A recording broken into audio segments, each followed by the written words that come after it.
Bonjour les élèves, vous êtes rendus en 10e année, sciences 10e déjà. Euh, alors aujourd'hui, c'est juste une petite révision de l'unité de chimie qu'on va commencer. Alors ça, c'est toutes des choses qu'on a appris en 9e. Alors on va essayer de suivre, puis peut-être vous connaissez ça déjà, ou peut-être vous avez besoin de rafraîchir votre mémoire. Bon, c'est quoi la chimie? Ben, la chimie est l'étude de la matière. La matière. Ben, c'est quoi la matière? Ben, la matière, et la matière est quelque chose avec une masse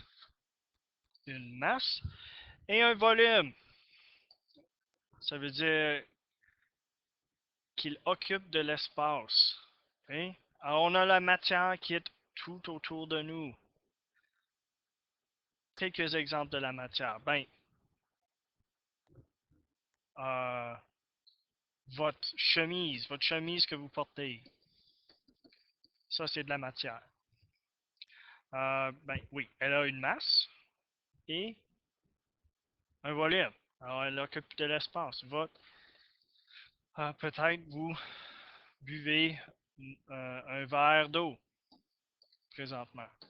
Alors, l'eau, oui, elle occupe de l'espace. Alors, elle a un volume, puis une masse. Même l'air que vous respirez, ben, j'espère que vous respirez présentement, c'est, elle occupe de l'espace et elle a une masse. Alors, l'air occupe beaucoup d'espace, mais on peut, l'air relativement à d'autres choses, n'a pas une très grande masse. Et ces exemples-là, vous pouvez penser à d'autres exemples. On va discuter de ça en classe.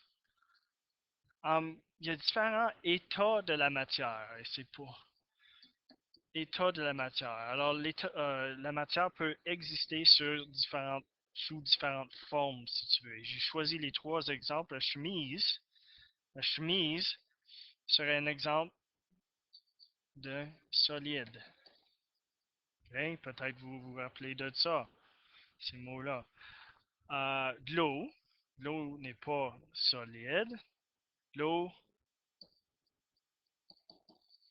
l'eau à la température de la pièce, je devrais dire, l'eau est liquide. Et peut-être là, vous avez rafraîchi votre mémoire un peu, puis vous pouvez dire que l'air est sous forme de gaz. Alors, il y a trois états de la matière. Trois états de la matière, solide, liquide, gaz, et on va voir ça un petit peu plus tard. Alors, c'est quoi quelques caractéristiques de la matière? Et là, je parle de toute la matière, solide, liquide ou gaz, n'importe quoi.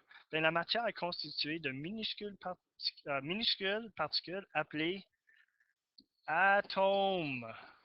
Des atomes. Bien, les atomes sont très petits et ne peuvent pas être décomposés en petites particules par des moyens mécaniques, c'est-à-dire on ne peut pas utiliser des outils euh, à main, par exemple, pour décomposer des atomes. Ça prendrait une machine assez spéciale. Euh, Aussi, les atomes sont trop petits pour être visibles à l'œil nu. Vous savez peut-être, je vous ai donné peut-être l'exemple que si vous prenez une feuille de papier et vous le déchirez en deux, ensuite vous prenez une moitié, puis vous le déchirez encore en deux. Et vous répétez ça jusqu'à temps que vous avez un morceau de papier qui est plus déchirable. On n'est pas, on n'est même pas proche d'être rendu à la taille d'un atome. Hein? Voici un peu d'autres visions. Ici, les atomes sont composés de trois types de particules.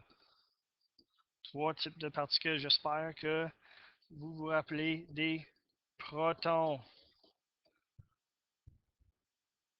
protons, des neutrons et des électrons. Alors, c'est le temps de faire un petit dessin. Alors, peut-être vous vous rappelez des atomes. On a des genres de particules dans le milieu ici. Puis là, on avait mis genre de cercle autour. Puis, on avait des particules qui flottaient autour des particules dans le milieu. Est-ce que vous vous rappelez de lequel c'est quoi? Les... Oh, si j'ai une différente couleur pour celle-là. Hein? Les protons sont ici. Les neutrons sont en vert. Et les électrons sont en rouge. Alors, on va revenir à ça plus tard dans nos cours. Alors, les atomes, les atomes, ils font quoi? Ben, quand on met plusieurs atomes identiques, évidemment, identiques, ensemble, on obtient un élément. Il y a un tableau plein de ces éléments-là que vous allez vous familiariser avec. Alors, un élément est constitué de plusieurs atomes identiques, comme ici.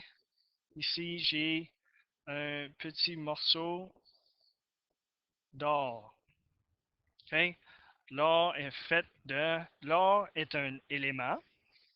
L'or est un élément qui est constitué de plusieurs atomes identiques. Alors, cet morceau d'or ici, c'est des répétitions de plusieurs atomes d'or ensemble. Si vous voulez penser à ça, pensez à l'atome d'or comme, ou je devrais dire, ce morceau d'or, comme un mur de briques. Okay? Alors, l'élément serait le mur, ici.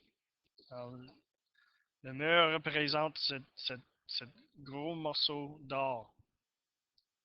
Puis chacun des petits briques ici, okay, qui sont collés ensemble, toutes les briques sont identiques. Ce sont des atomes. Ce sont des atomes. Alors, j'aimerais que vous pensiez pour la prochaine classe des exemples de la matière, des exemples de la matière, et puis d'autres exemples d'éléments. D'autres exemples d'éléments, OK? On va reprendre ça plus tard. Aussi, prenez en note des mots-clés qu'on a vus aujourd'hui, que je vais surligner. Alors, des mots-clés comme matière, atome et élément. On va ajouter ça à notre lexique pour cette unité ici. On se voit en classe.